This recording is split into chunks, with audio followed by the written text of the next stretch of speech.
గాంధీ మందిరం, స్వాతంత్ర్య సమరయోధుల స్మృతివనంతో పాటు స్ఫూర్తి ప్రదాతలు, కేవలం స్వాతంత్ర్య సమరయోధులే కాకుండా ఈ సమాజానికి స్ఫూర్తి ప్రదాతలుగా నిలిచినటువంటి వారి విగ్రహాలు కూడా ఇక్కడ నెలకొల్పడం జరిగింది. అందులో భాగంగా శ్రీ కందుకూరి వీరేశలింగం పంతులు గారి యొక్క విగ్రహాన్ని తెలుగు రచయితల వేదిక ఇక్కడ సభ్యులందరూ కలిసి ఈ విగ్రహాన్ని స్థాపించడం ఎంతో ముదావహం. ఈరోజు ఆయన వర్ధంతి దినం. ఇక్కడ ఏంటంటే ఓన్లీ జయంతులు మాత్రమే నిర్వహించడం జరుగుతుంది. కాకపోతే ఈరోజు విగ్రహ ఆవిష్కరణ అనేది వర్ధంతి రోజున జరిగింది కాబట్టి ఆవేళ ఈ విధంగా చెప్పుకుంటాను. ఎందుకంటే వాళ్ళ అమరజీవులు, వాళ్ళకి వర్ధంతులు ఉండవు.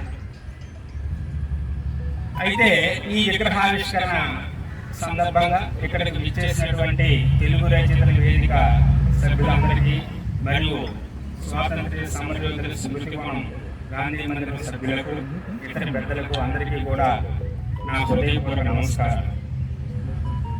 వీరేశలింగం పంతులు గారు అంటే ఇప్పుడు చాలా మంది చెప్పారు. అతని గురించి తెలియనటువంటి ఆంధ్రుడు ఎవరైనా ఉంటే కూడా ఆంధ్రుడు కాదు.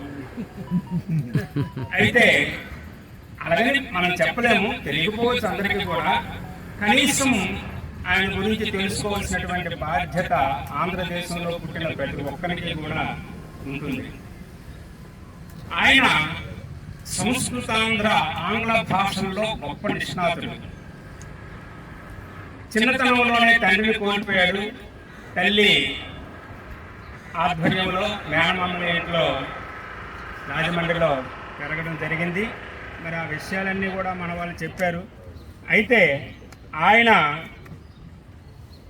ముఖ్యంగా వితంతు వివాహాలు స్థాపించడం, తన స్వంత ఇంట్లోనే మొదటి వివాహం చేయించడం, 150 వితంతు వివాహాలు జరిపించాడు.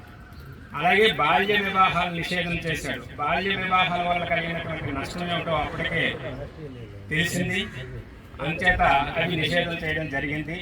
ఇంకా సామాజిక చైతన్యం అంటే మూఢాచారాలను నిషేధించడం, ఇంకా అనేకమైనటువంటి గ్రంథాలు రచించాడు. 150 గ్రంథాలు తెలుగులో రచించినటువంటి మొదటి వ్యక్తి వీరేశలింగం పంతులు గారు. ఈయన మొదటి నవల రాజశేఖర చరిత్ర, మొదటి ప్రహసనం జామాత దశమగ్రహం అనేది ఒక అద్భుతమైనటువంటి ప్రహసనం. అలాగే మొదటి స్వీయ చరిత్ర, అంతవరకు ఎవరు రాయలే స్వీయ చరిత్ర, ఈయన మొదటి ప్రారంభించారు. స్వీయ చరిత్ర ఒక అద్భుతమైనటువంటి గ్రంథం. అలాగే అన్ని మొదటి స్థాయిలో విమర్శ గ్రంథం, మొదటి విమర్శ గ్రంథం.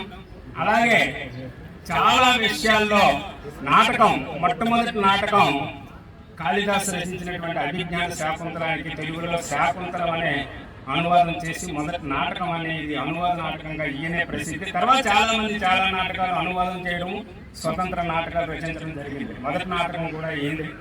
ఇలాగ ప్రతి అంశంలో కూడా మొదటి వ్యక్తిగా తెలుగు భాషలో ఖ్యాతి పొందినటువంటి వ్యక్తి మరి వీరేశలింగం పంతులు గారు. అంచేత ఆయన గొప్పతనాన్ని గుర్తించి మన రాష్ట్ర ప్రభుత్వం ఈ నాటక సమాజానికి సంబంధించినటువంటి కందుకూరి వీరేశలింగం పురస్కారం అని చెప్పేసి ఆయన జయంతి రోజున అద్భుతంగా మన ప్రభుత్వం నిర్వహిస్తుంది. ఆ నిర్వహణలో నాటక రంగంలో ప్రవీణులైనటువంటి వ్యక్తులను ఆహ్వానించి ఉభయ రాష్ట్రాల్లో ఉన్నటువంటి వ్యక్తులకి మన రాష్ట్ర ప్రభుత్వం నాటక రంగ దినోత్సవాన్ని, కందుకూరి జన్మదినాన్ని ప్రకటించడం ఒక అద్భుతమైనటువంటి విషయం. ఇలాంటి విషయాలు చాలా ఉన్నాయి. మనం అందరూ చెప్పిన విషయాలే మరెందుకు చెప్పడం. చివరిగా ఇది ఆనవాయితీ ప్రకారంగా ఇక్కడ ఏ విగ్రహం జయంతి జరిగినా వారికి ఒక పద్యాన్ని చదవడం ఆనవాయితీ. చివరిగా నా పద్యం. ఆంధ్రదేశమునందు అవతరించియు జ్ఞానదీపంబు వెలిగించు ధీవరుండు. ఆంధ్రదేశమునందు అవతరించు జ్ఞాన దీపంబు వెలిగించు ధీవరుండు. మూఢమతాంధంబు మోహంబులను ద్రోచి మానవతాదారి మహిత చూపే. బాల్య వివాహాల బంధంబులను దృంచి సంఘ సంస్కర్తయే సాగినతడు. విద్యకు వెలుగులు విరజిమ్మి స్త్రీ జాతి వెన్నెలై నిలిచిన విశద గురుడు. కలుషితాచారములు ఖండించి జనహిత వ్రతమున కలిగించే జాగృతియును. త్యాగ ధర్మములకు తారకమై వెల్గి సత్యమార్గహితుడు.